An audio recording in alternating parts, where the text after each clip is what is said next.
J'en arrive à la question de Madame Alouche sur la confirmation de la condamnation d'Olivier Van de Casteel par le régime iranien. Vous avez la parole, Madame la députée. Merci Monsieur le Président, Monsieur le Ministre Président. Donc, pour rappel, Olivier Van de Casteel a été arrêté en février dernier et officiellement accusé d'espionnage par le régime iranien après avoir travaillé plus de 6 ans dans ce pays pour des ONG internationales, dont la dernière, me semble-t-il d'ailleurs, pour Médecins du Monde.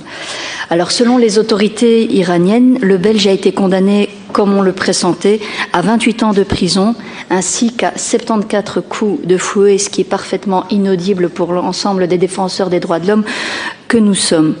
Alors, Monsieur le Ministre, vous n'êtes pas en première ligne dans ce dossier et le gouvernement fédéral gère ce dossier qui touche un citoyen belge, un citoyen wallon.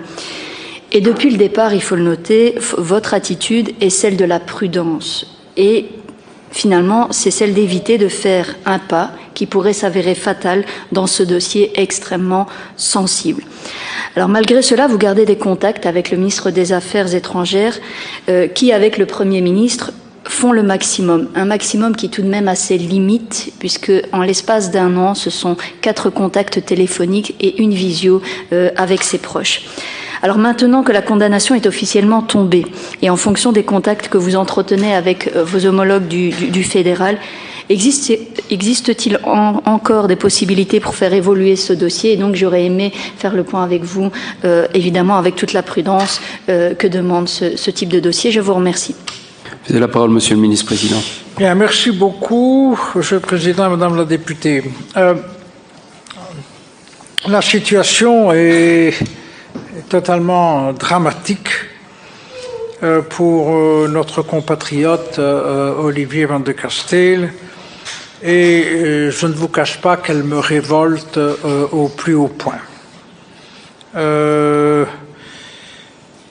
Je suis en contact régulier avec à la fois le Premier ministre et la ministre des Affaires étrangères sur l'évolution de la situation et j'agis avec prudence pour ne pas gêner leur action et que les autorités iraniennes ne prennent pas pour prétexte tel ou tel mouvement pour ne pas libérer notre compatriote. Je réitère ma confiance à la fois au Premier ministre et à la ministre des Affaires étrangères dans ce dossier extrêmement sensible et qui, j'espère, finira par se résoudre,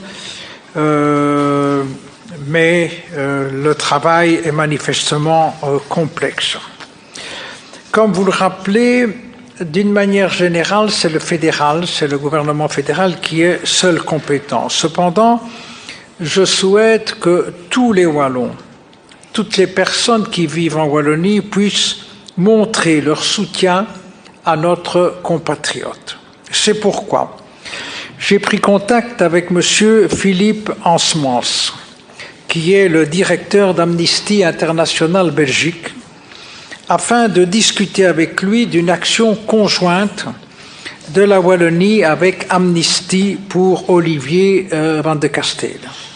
Suite à ce contact, j'ai décidé qu'une bâche de soutien à Olivier Van de Casteel sera posée à l'Élysée. J'attends pour l'heure l'autorisation du bourgmestre. Je souhaiterais suggérer aux membres de cette Assemblée, Monsieur le Président, aux membres du Parlement wallon, de prendre également contact avec Amnesty International Belgique pour placer une autre bâche avec la tête, avec le portrait de M. Van de Casteel sur les murs du Parlement wallon. Nous avons besoin de montrer aux autorités indiennes que nous ne sommes pas indifférents et que pour nous, cette situation est une situation prioritaire dans nos préoccupations. Partout où nous le pouvons, nous devons faire entendre notre voix et exiger la libération de notre compatriote par l'Iran. J'ajouterai que d'autres prisonniers sont malheureusement dans des situations similaires et que notre combat est d'abord bien sûr pour notre compatriote, mais il concerne tous les prisonniers en Iran. Voilà. Vous avez la parole, Madame la députée. Merci, Monsieur le Ministre-Président, pour ces réponses que vous nous avez apportées. Juste, je voulais insister sur le fait que la prudence n'était ici pas synonyme de désintérêt, que du contraire, et que donc ce dossier a évidemment toute l'attention que nous pouvons lui donner au niveau wallon, et que cette situation nous révolte. Et évidemment, il ne faut pas gêner l'action du gouvernement fédéral. Je saisis votre proposition de pouvoir avoir son portrait absolument partout où on peut le mettre, et ici au Parlement wallon, moi je peux m'engager à prendre contact avec mes collègues pour que ça puisse se faire. Des actions ont été faites notamment à Tournai, sur le beffroi de Tournai. Une grande bâche vient d'être mise.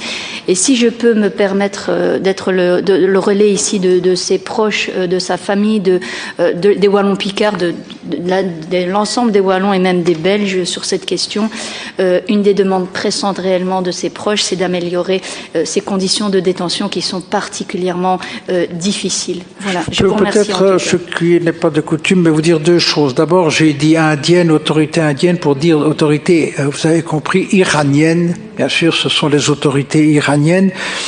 J'ai moi-même reçu chez moi donc la famille d'Olivier Van de Castell, et bien sûr, la priorité des priorités, c'est l'amélioration des conditions d'emprisonnement et d'éviter, bien sûr,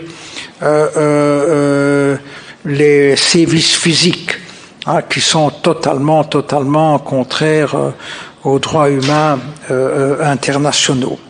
Mais croyez bien que l'on suit cette dramatique situation de près, et que nous ferons le maximum pour que les autorités iraniennes d'abord améliorent les conditions de détention et ensuite libère, et si on pouvait le libérer immédiatement, libère Olivier Van de Castell. Voici qui clôture la partie relations internationales.